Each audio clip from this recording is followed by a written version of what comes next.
What's going on, guys? Welcome to the Essential Scares podcast, the only show that dares to ask the question, is it essential?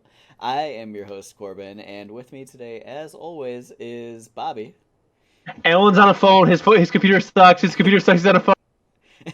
And Alan on a phone. Alan's on a phone. He's here. Bad boy. Bad boy. This is subjectively correct. There's nothing I can do. Uh, New angle. You actually get to see this guitar for once. Usually you can only see these two, but the Strat is now in frame. You know that's cool. That New angle, new guitar. That crisp AirPod quality mic. And if you're I don't know wondering why Alan's video is better, it's the front camera on his iPhone, which is just better than webcams. Yep.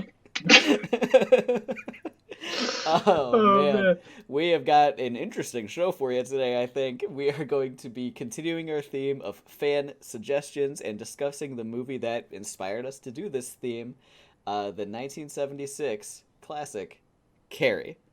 But before we get into it, Bobby has a spoiler warning. I do.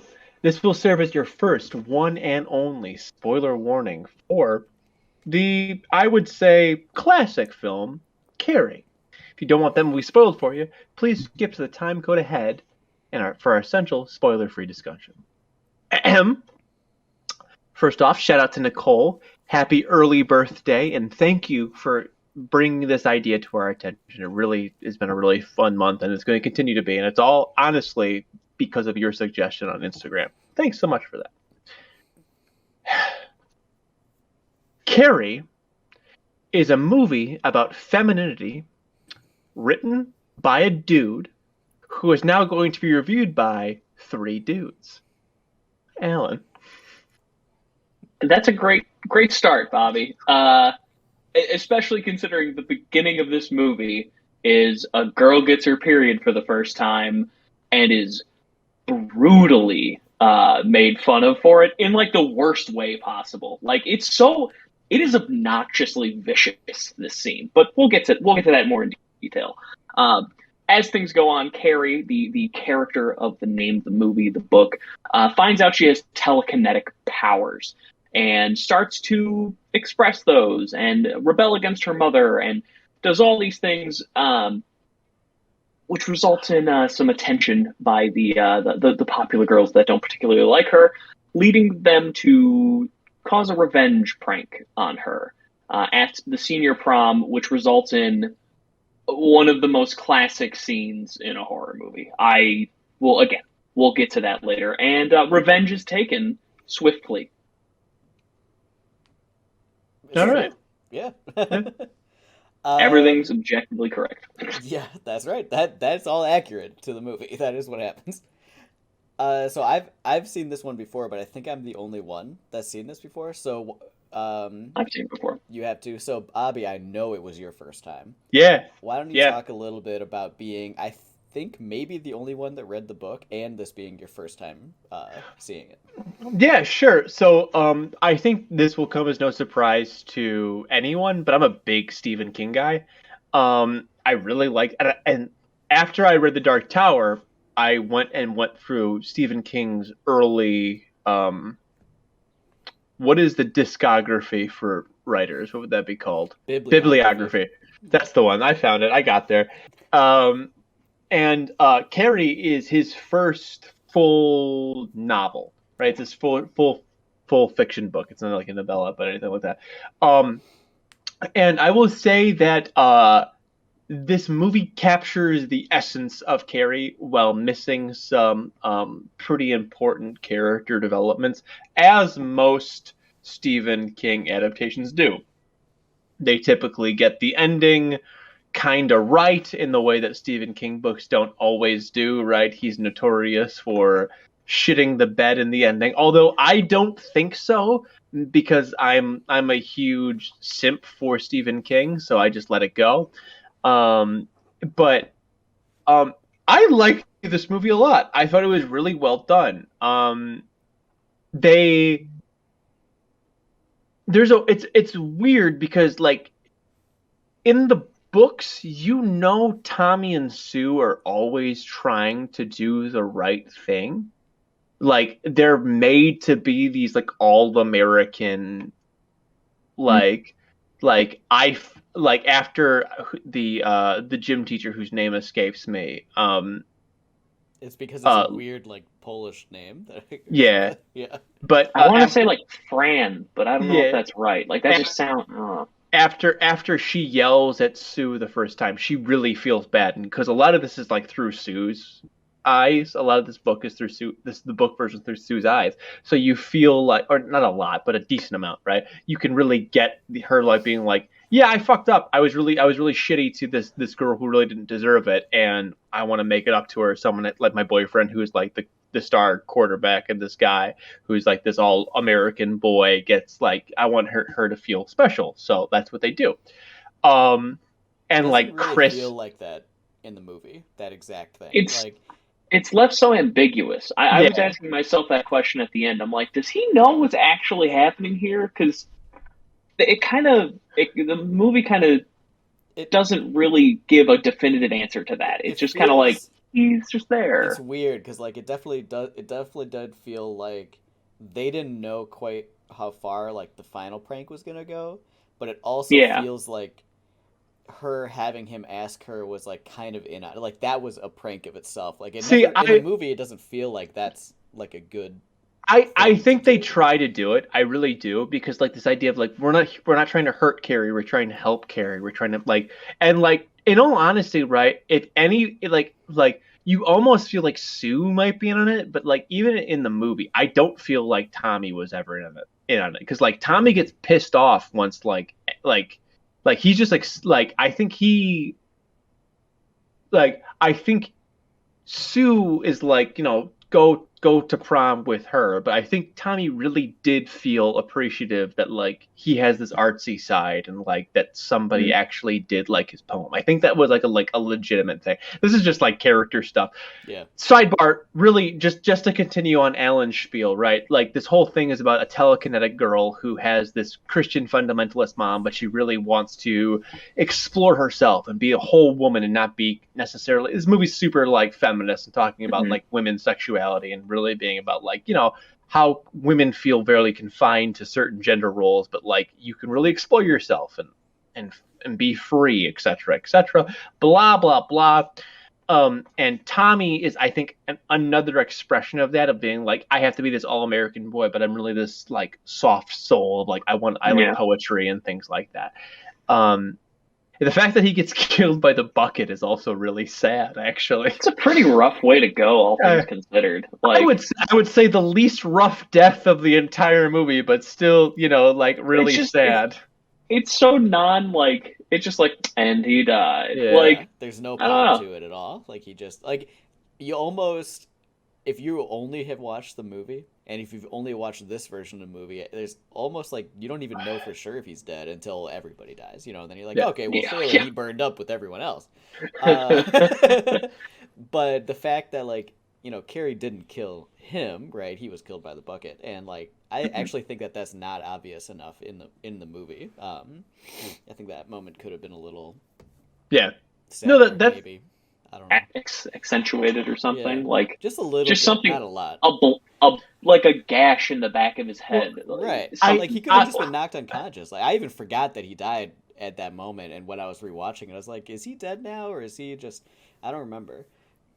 I think part of it is because the gym scene is both so iconic and so like still like the split screen thing is just so crazy. So good. It's so crazy.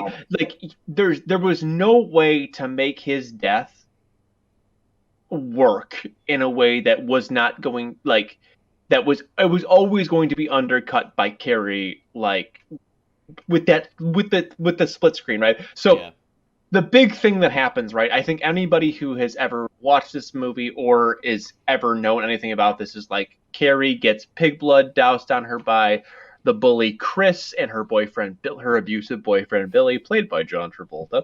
We'll talk about that. Young John Travolta. We're gonna run back to that in a minute because I have things I need to say about that.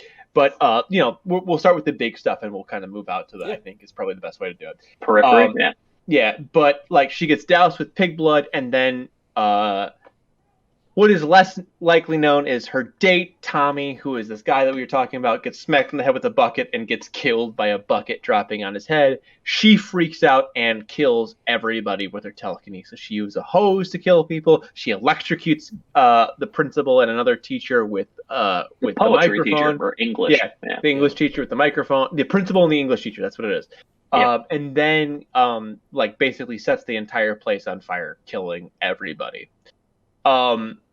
The way this scene is shot is like, I remembered it when I was going to watch it yesterday, but like when it came on, I just it demands your attention, and I think it's in part because of like how it does this split screen shot, and the change to just pure red lighting is at the same time that this shift happens, and it's this shot of Carrie's face, and it is like the most deadpan face I think we've seen an actress make, but it's so like powerful.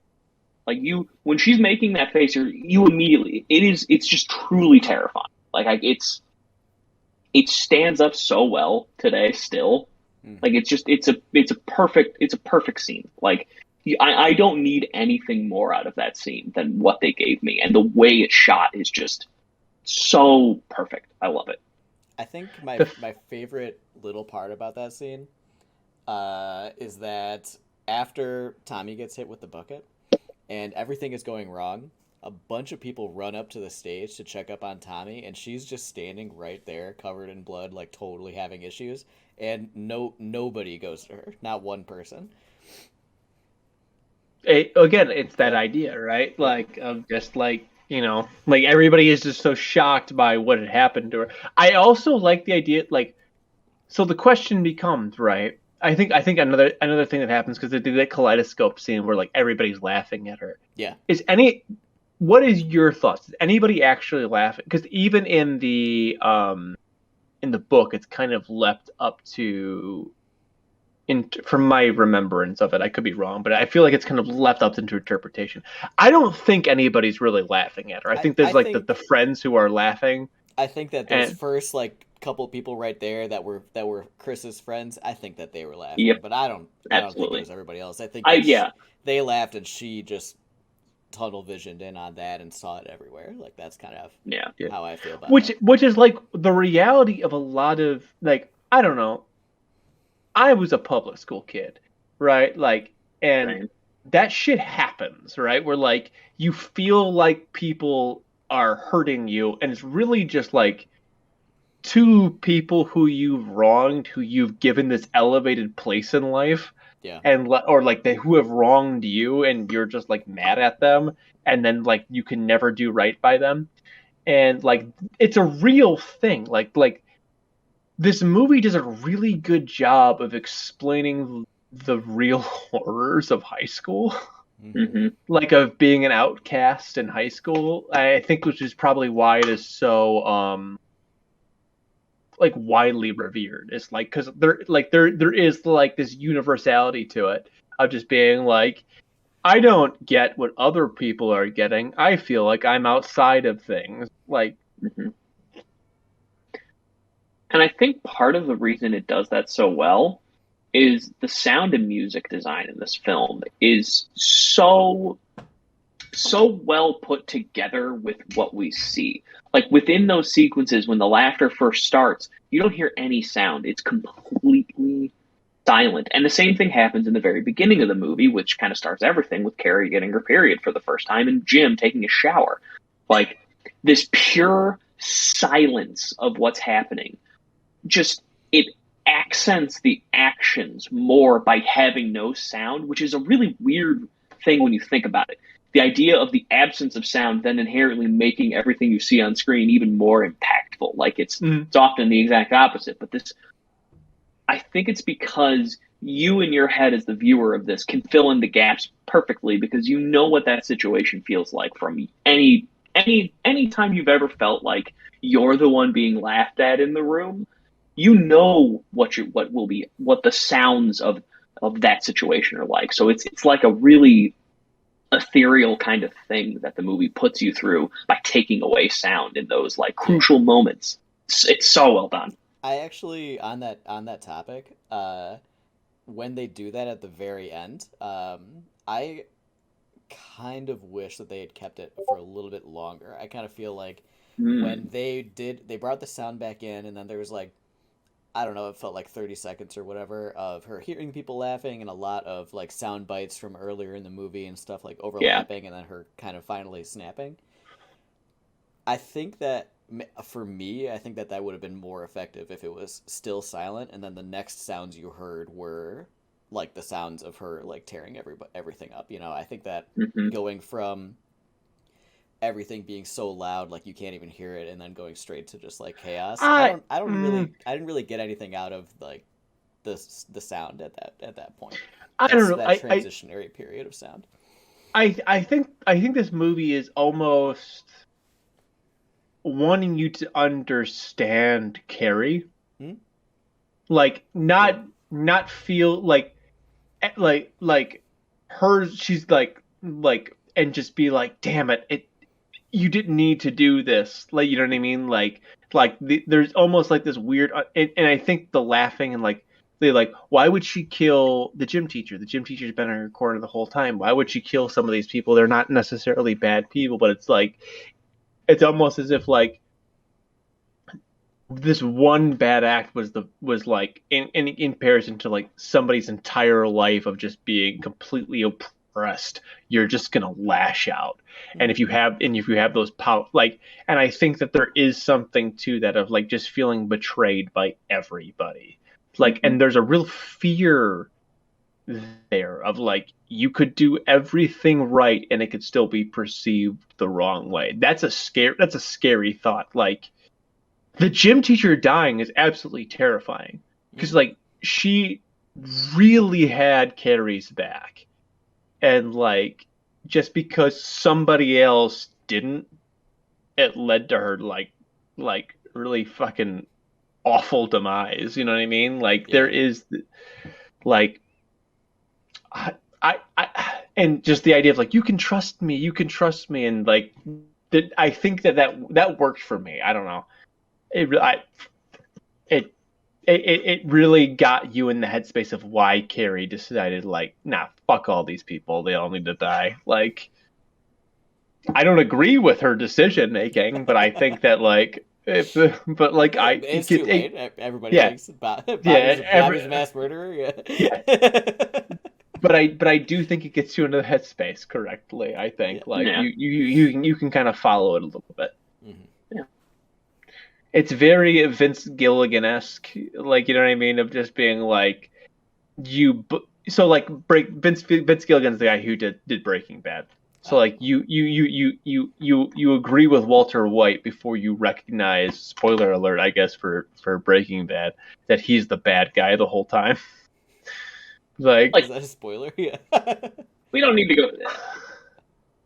This isn't a Breaking Bad podcast. I don't want to go on a diatribe. This movie, I think. So I remember, I think it was Carrie 2002. They did a TV movie of this, and this goes back to a couple weeks ago. We were talking about rental, like the movie rental store cover arts. I remember seeing not 76 Carrie, but 2002 Carrie, because the cover art on the VHS is just like, it's Carrie covered in blood, but it's like, she just looks like a demon. And I remember for the longest time, I never wanted to watch Carrie because I was like, oh, this movie has to be just terrifying because there's just a girl covered in blood. That's classic. I just could that's never. Classic Alan for sure. That is classic 10-year-old Alan. I feel like that's classic a lot of people, though, to be fair. Yeah, but probably that's why it's the cover, right? Yeah. But I guess the horror of this movie now, like watching it, especially as a 30-year-old, quite a bit removed from high school and those kind of troubles, is it's like this movie puts you back into high school like that. It just, you're right there, knowing exactly what that situation must feel like, and that to me is the horror that I got out of it quite a bit. Is just seeing seeing the way kids were so fucking shitty for no reason, and just because that's the thing when you look at this is it's like, think of how ridiculous it is to just ridicule this girl for what she went through. And you have to also assume, she's what, a junior? She's 17 or so? She's senior. She went to roughly. senior prom. She's senior, so she's 17 or 18 years old, depending on when her birthday is. So she's been getting this for her entire life from these kids. Because her mom, we haven't talked about it much, her mom is crazy. Just an absolute evangelical fundamentalist who has this really like awkward scene telling Carrie about how she's born out of sin, and it's just like so obnoxiously awful. She Carrie just has an awful life. Yeah, just through and through, and it's just the horror it's there just really rings. Yeah, I mean, look, all you got to do is just have the basic the birds and the bees. Is it really that hard of a conversation to have? Well, it goes back to Sartre, right? Like hell is other people. Yeah. Right. That like this idea that the real horror is is human beings treating each other like shit. Yeah. Yeah. Like there is just this like there like every character in this movie does wrong in a way that is totally expected of them. I will say this brings me to Billy, played by John Travolta. Yeah, Billy's a bad guy. Possibly the worst casting choice out of all of them. Because Billy would look like John Travolta. But in the book, Billy is like not a fake abusive like smack sound, but like a real like I beat the shit out of like a horrible like full on abuser and like a mean motherfucker. Yeah. Is Billy the classic Stephen King racist character in this in the book? So the book, if I remember correctly, Stephen King in narration diagnoses Billy as a sociopath or a psychopath. He does the classic racist psychopath Stephen King character. Oh yeah. Yes. For sure. He's always one. The hot psychopath. Oh yeah. Yeah. He is that. And John Travolta's Billy is not that.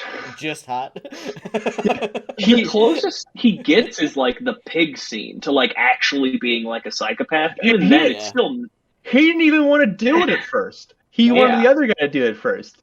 He only did it because he had to man up for his girl because she was right there. Yep. Yeah. Like that's the weird thing is they make Chris seem so much more evil in this. Oh yeah. And she is. She sucks. But like Billy is an evil character in the books. That's like the one thing that really bothered me was like he never feels like evil. He just kind of feels like he's like roped in basically with Chris. Yeah. And like Chris wants him to do like Chris does like blow him to get him to do but like the idea becomes worse and worse and worse because of it. Like Billy wants to run over Carrie like and not like so much of this is like if I remember correctly and I could be wrong, it feels like they threw a lot of like Billy's evilness onto Chris for some reason, which like Chris like all the way up. I think for the movie though, I think that makes it like I could see if you're like adapting this and you see like you've got this Chris character and Billy, I could see the idea of wanting to shift some of the bad onto Chris to make like a more centralized antagonist. Because I think it's also more relatable as like if you're a female to have that one girl that you just hate and hates you. Like, I mean, same thing, like, if the main character is a guy, like, I think having that talk about gender-related problems, I think that's a connection that's very clear in the book. Like, this is a very feminine movie. And that sounds, I don't know what I mean when I say that exactly, but I think you understand roughly what I mean. Like, it's very female-focused, female-forward. It's a coming at the end of the day, it's a coming of age movie for a woman, but like, you know what I mean? Like, But I think having the main antagonist also then be a woman and not be so ambiguous between the two, I think that directs the message a little more forward. I disagree. I have to disagree. I like this movie a lot. I want to say that right now, and I'm going to keep saying it. And the score will reflect that. But like the idea that like to put on my SJW hat, the idea that patriarchy can be inflicted by both man and woman, like, and the book does a really good job of that. Chris is also awful, right? But like the fact that like Billy is enforcing it and also enforcing it onto Chris, which you don't really see. You see Chris fighting back a lot, like she like which constantly calling him a dumb shit. Yeah, and like don't call me that. Yeah, like he slaps her the one time, and it's like the most fake slap in the world. Two times, and they're like the most fake slaps in the world. And the other way, like again, it is very much like if you ever read Stephen King's It, Carrie is the Carrie version. The graphic domestic violence that we hear about is present in the Carrie book. You almost feel bad for her, in all honesty. Like this idea of like this patriarchy being inflicted in like a million different ways, and then like Chris inflicting it onto somebody else, like the shit rolling downhill. It doesn't. You don't. That's a part of it that is, I think, is missing. That would be as equally terrifying in this. But I think, to the movie's credit, that's not the story they wanted to tell in the movie version of this. So, like, I'm not going to fault them for, like, Stephen King writing a book and then them deciding which part of the message they wanted to tell of that, because... Yeah. You got it. Something's got to get cut. Yeah. But it was an important part of the book for me, and I was like, oh, it'd be really cool to see that. And then like I was like, oh, cool, John Travolta playing Billy. That's gonna see John Travolta in like really negative light. That's gonna be really cool. And then just see John Travolta playing himself in Grease, but like also hitting his girlfriend. It's like, yep. I mean, like, never mind.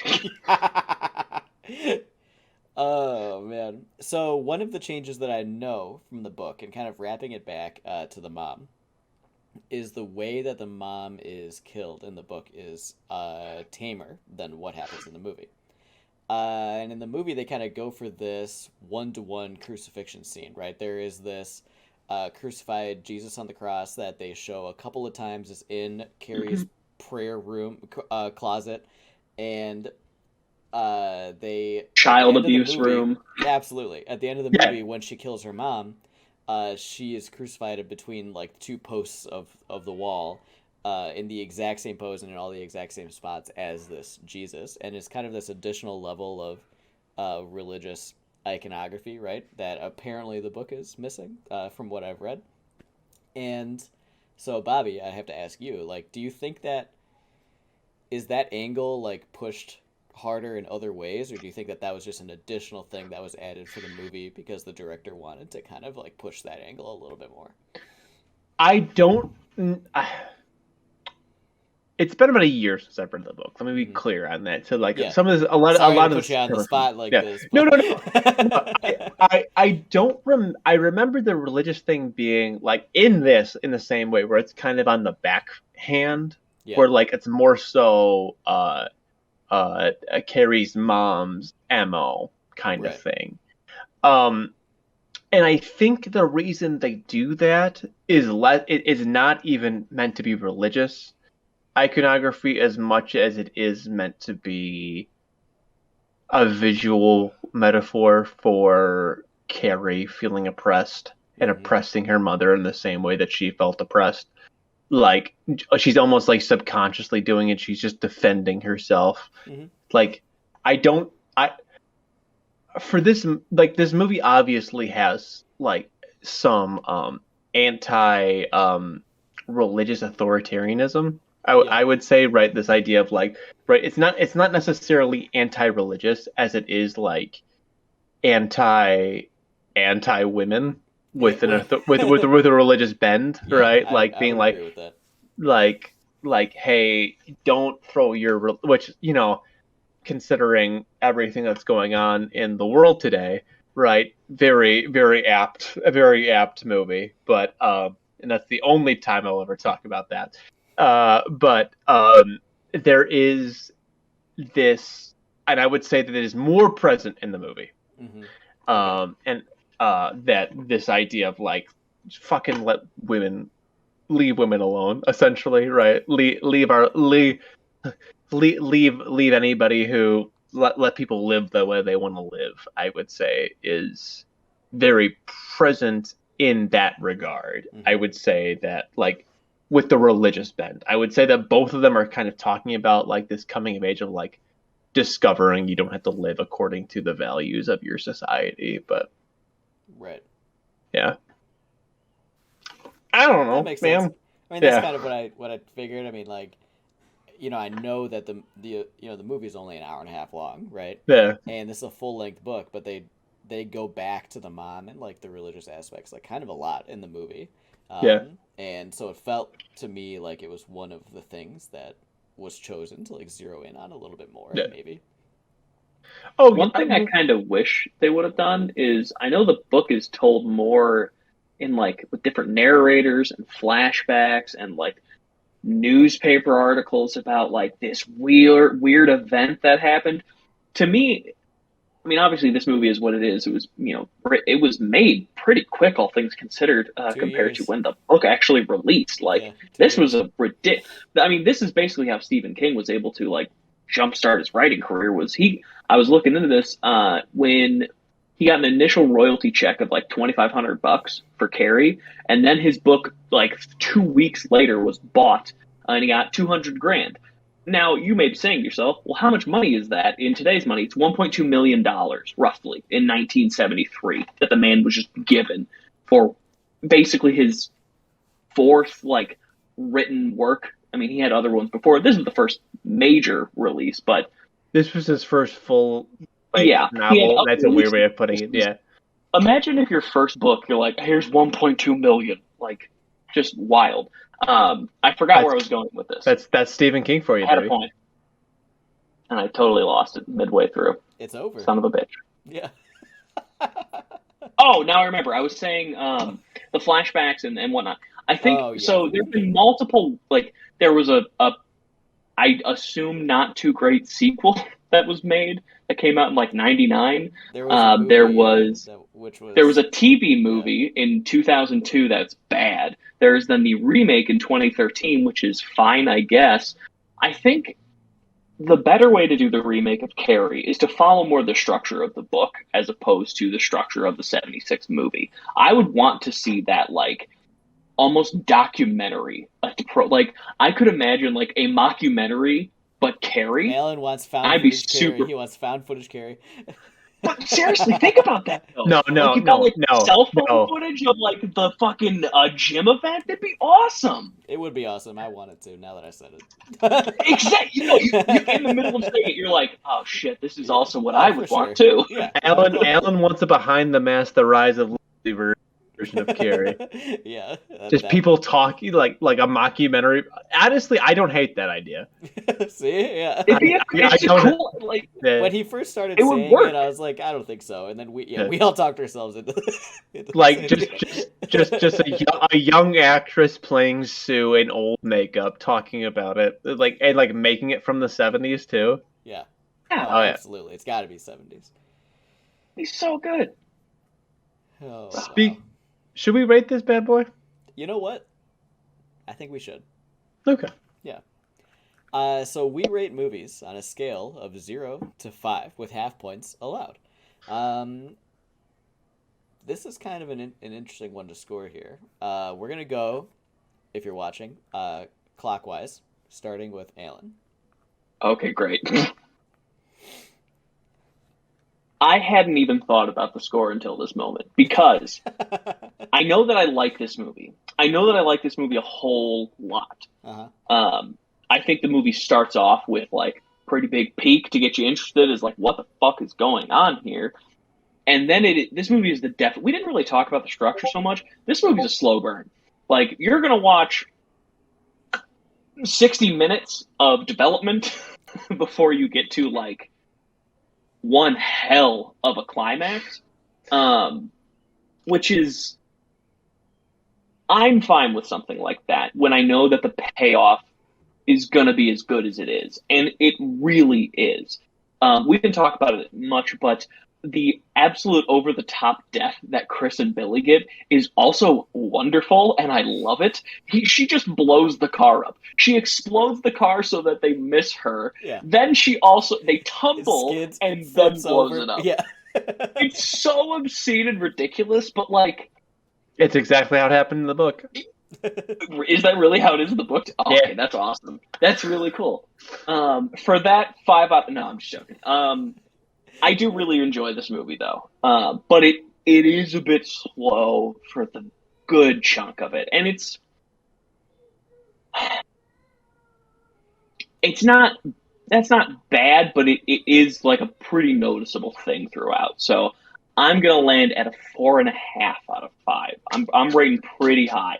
I think I think knowing that there's other context from the book we could have had that maybe would fill in some of those gaps to make it feel a little faster, I think it could get there. But as it stands, I think it's right on the edge of being something that's right up there at a 5 out of 5, but it just misses out. All right. So,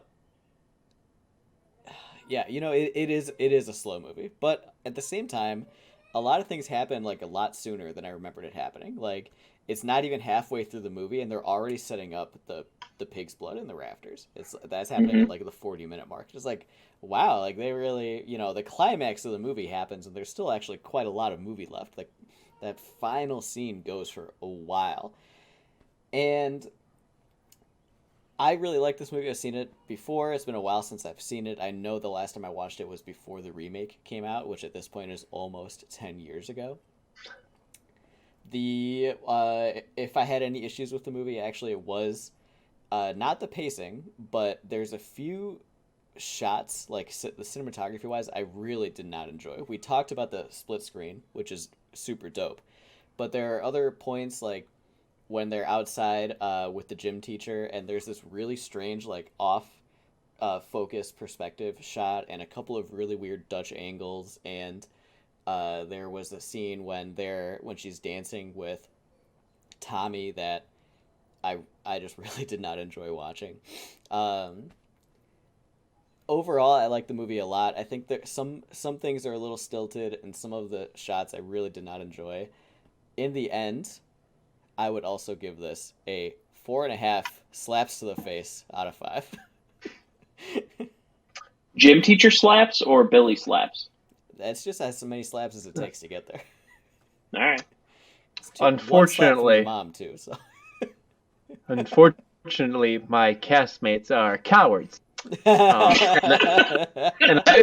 I will correct their mistakes. Thusly, 5 out of 5. This movie fucking rocks, dog.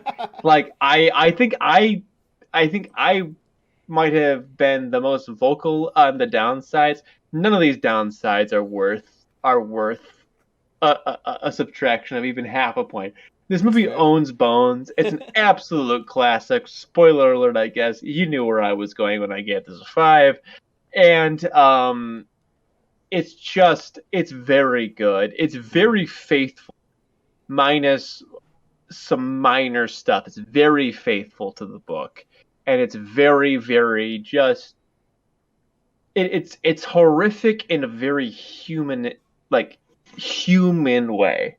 Right, it's horrific in the everyday way, where like Alan mentioned the slow burn, but like you feel the horror of like an abused child just trying to fit in, and there is like a real fear there. It's just really well done. It's just very, very, very naturally done. I like it a lot. Yeah, 5 out of 5. There you go.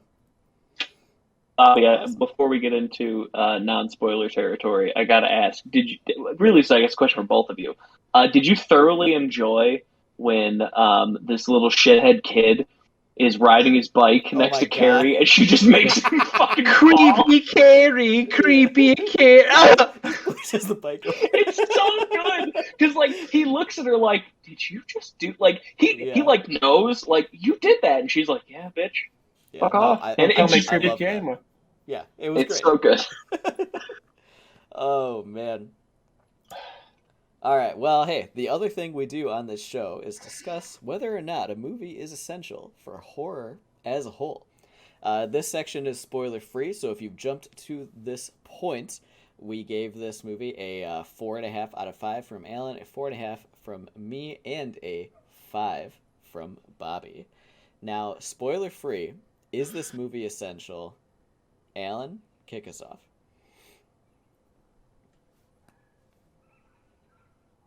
I don't think so. I think this movie is fascinating to watch. I think this movie has a phenomenal climax, like really truly wonderful, cool shot, and this whole like way it's done is just super interesting.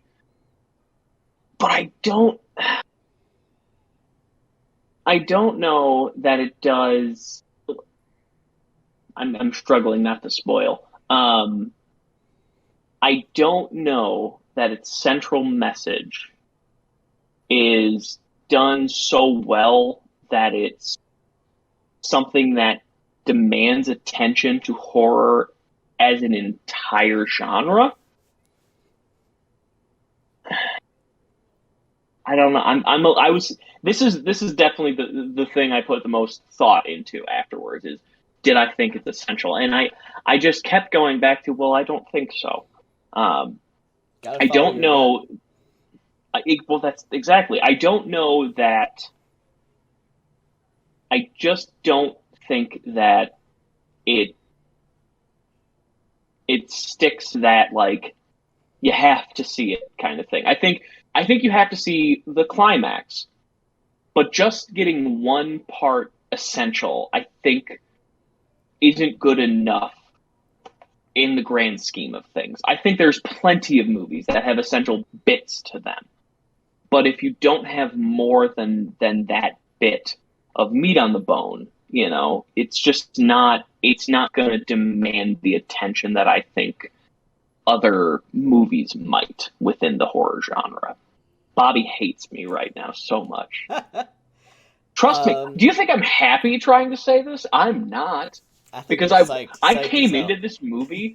I came into this movie wanting so bad. You said Blood Diner was essential. I want you to remember that. Okay, I stand by that.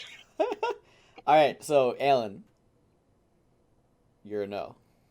I'm saying no. Okay, so I was gonna go next, but I see that Bobby has a lot to say. Yeah.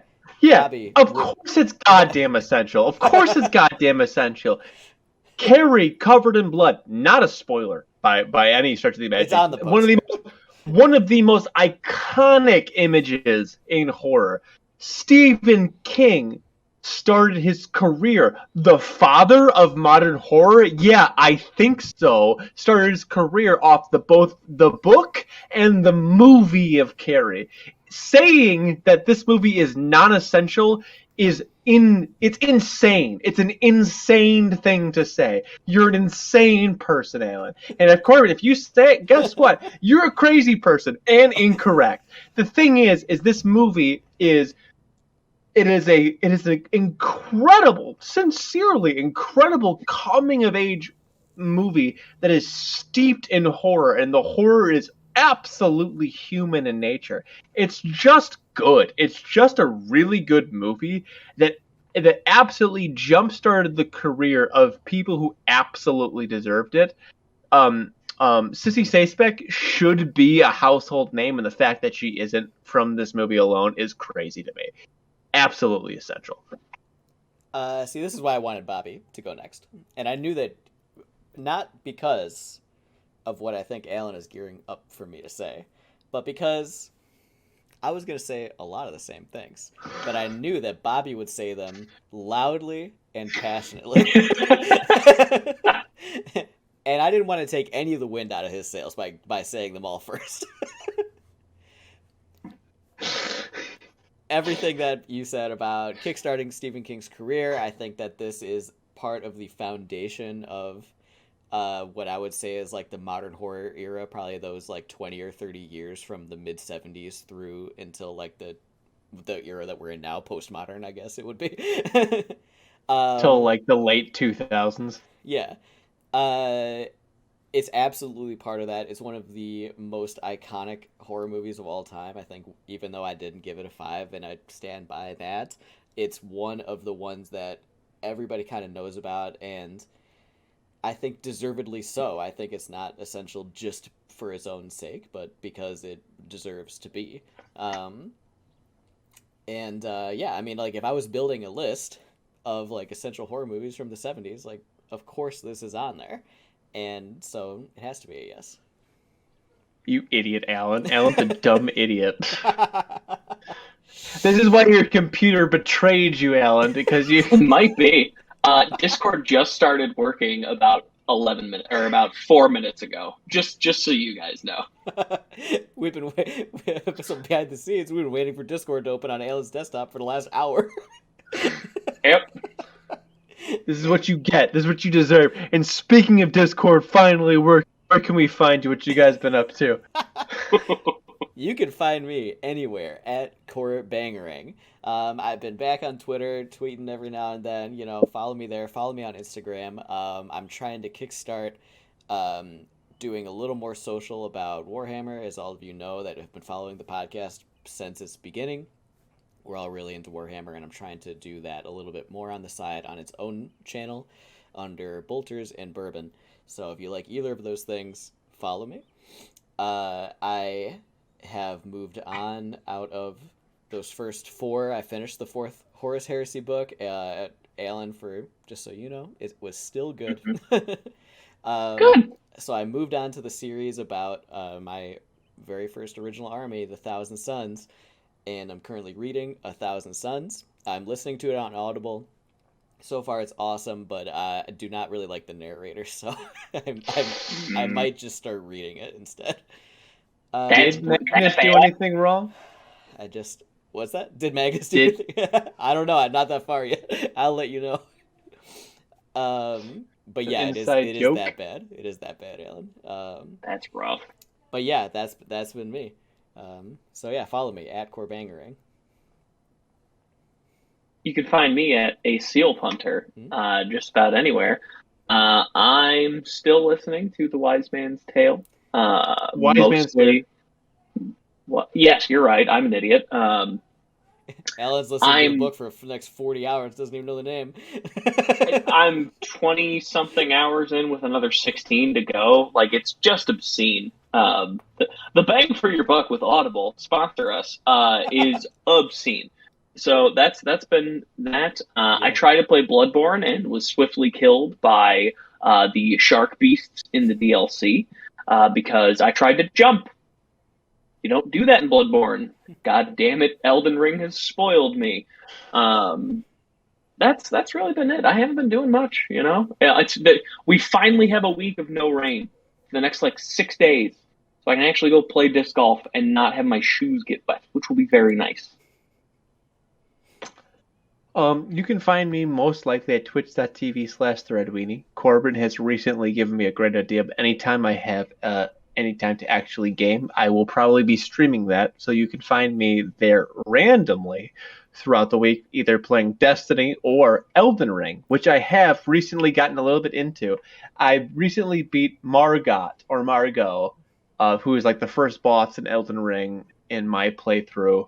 And it's really fun. It's a really good game. Alan is obsessed with it to an unhealthy degree, and as someone who's obsessed with it to a healthy degree, you should probably still play it. Other than that, I've just been my wife, producer Mallory, just recently got over a flu, so I've been taking care of her, as well as everything else. We record this fairly recently, so Mother's Day was a thing, so I had to take care of my ma. Yeah. So other than that, you can find me at twitch.tv/theredweenie. My relevant socials, my Instagram, and I think my Twitter are both links there, as well as if you click on PGP, which is an old practice version of this podcast, you can also get into our Discord, where you can talk with me and provide me, like last did, and gave me a sweet idea to grab me a tank top, much like the one I'm wearing today, but for the Hold on. 3 tank tops. We gotta do a whole podcast with these tank tops on. Oh yeah, right. for Blood Diner. Thank you again to Ed and Frank, and again, hey Nicole, happy early birthday, and right. thanks again for setting this up for us. Yeah, thanks everybody. You can find the podcast at Essential Scares. You probably already follow us, but if you don't, shoot us a follow.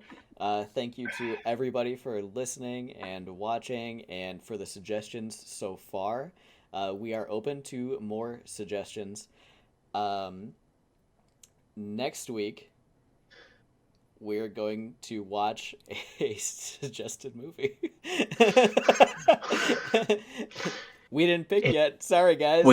We didn't, but we have several options, and we're very excited about that.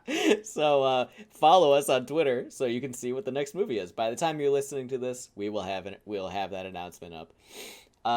Thank you to Alan and Bobby for being on the show with me this week. Thank you again, and happy birthday to Nicole for this suggestion. I have been your host, Corbin, and this has been Essential Scares. Play that Christ core breakdown, babe.